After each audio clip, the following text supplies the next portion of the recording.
Lapu-Lapu City Lone District Congresswoman Paz Radaza mihulagway nga pagpangbuli ang gihimo sa administrasyon ni Mayor Ahong Chan ngadto siyang buhatan sa Lapu-Lapu City Hall. Samtang usa sa mga konsehal nga Kaalyado ni Radaza mihimakak nga nagplano sila nga i-boycott ang inaugural session niya tumiaging semana. Si Luan Mirondina sa report.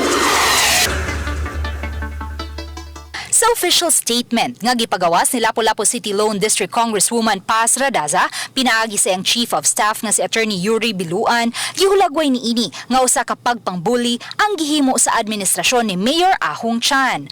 Matod sa Kongresista, nasugdan ang termino ni Chan niadtong miaging Lunes sa pagpanglungkab sa district office sa Lone Congressional District sa Lapu-Lapu City. Ang pag-issue matod pa og memorandum order sa mayor naghikaw kaniya sa katungod nga panalipdan ang naasoy buhatan. Dugang sa Kongresista ang tumong og tuyo nga dunay mga staff nga mahabilin sa iyang buhatan mo ang pagbantay niini nga dili na mausab ang pagpanglungkab nga gibuhat sa kampo ni Mayor Chan base sa ordinansa nga gikuptan sa kampo ni Congresswoman Paz Radaza.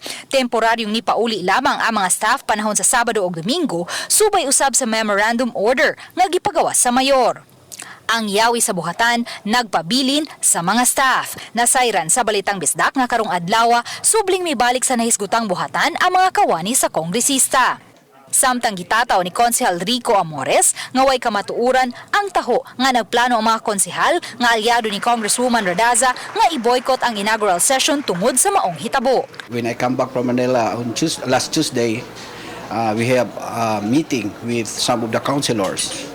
I lobby for them that we have to push through, we have to attend the inauguration. It is not a test of political loyalty. It is our obligation being a councilors. Samtang gibutyag sa SP Secretary Franco Limpangog nga ang unom ka mga konsehal nga absent atol sa inaugural session niadtong Biyernes pulos mi sumiter og excuse letter. Kinigilang kuban sa duha ka mga ex-officio o upat ka mga konsehal nga pulos alyado ni Radaza. Almost all of them important matters. Na sila, walay sakit, important matters. Ang usa sila ka, siya, iskiman siya, doon na siya UGT niya. Uban ni Rinanti Quiñones, Luan Mirondina, Balitang Bisdak.